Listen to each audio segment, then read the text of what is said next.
O ayan guys, magluto tayo ulit. Pero ngayon maraming iluluto ko kasi aalis ako.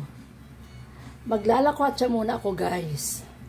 Kaya eto, magluluto tayo na ang adobong manok. Eto ang kanyang bawang.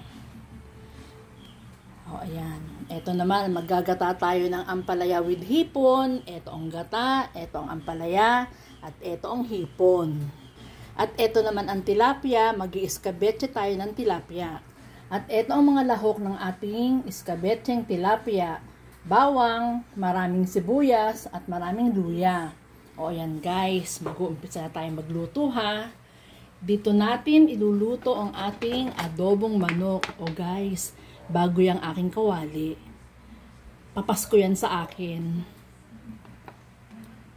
Basta mga kitchen utensils, sa akin yon. Kasi ako ang manager ng aming kusina. At least naging manager, di ba? Dito ko naman ipiprito ang tilapia. O yan, dagdagan natin ng mantika. Ang mantikang yan, pinagprituhan ko lang ng chicken fingers. Kaya pwede pa yan kung isda rin lang naman ang ipiprito. Lagyan natin ng pamintang buo. Para yan sa chicken adobo. Dahon ng laurel. At ilagay na natin ang ating bawang. Guys, pinitpit ko lang ang bawang. Hinimay ko, hinugasan, then pinitpit ko lang. Kasama ng balat. Magprito na tayo ng isda para sa escabecheng tilapia. Ito pa guys ang isa. Ayan, sabayin natin. Lagyan natin ng siling berde, pantanggal ng lansa. O yan guys, mapula na ang ating bawang. Ilagay natin ang ating chicken.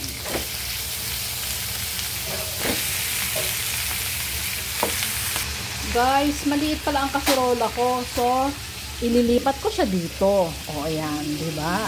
Ganda ng mga kaserola ko, no? Lahat ng regalo sa akin dahil ako nga ang manager ng kusina. Ayan guys, isasalang naman natin ngayon ang ating ginataang ampalaya with hipon.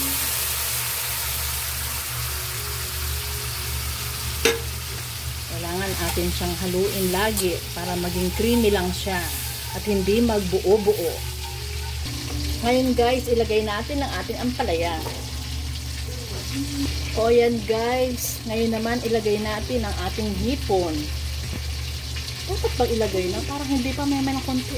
O yan ngayon guys, totoo na, ilalagay ko na ang hipon. O yan.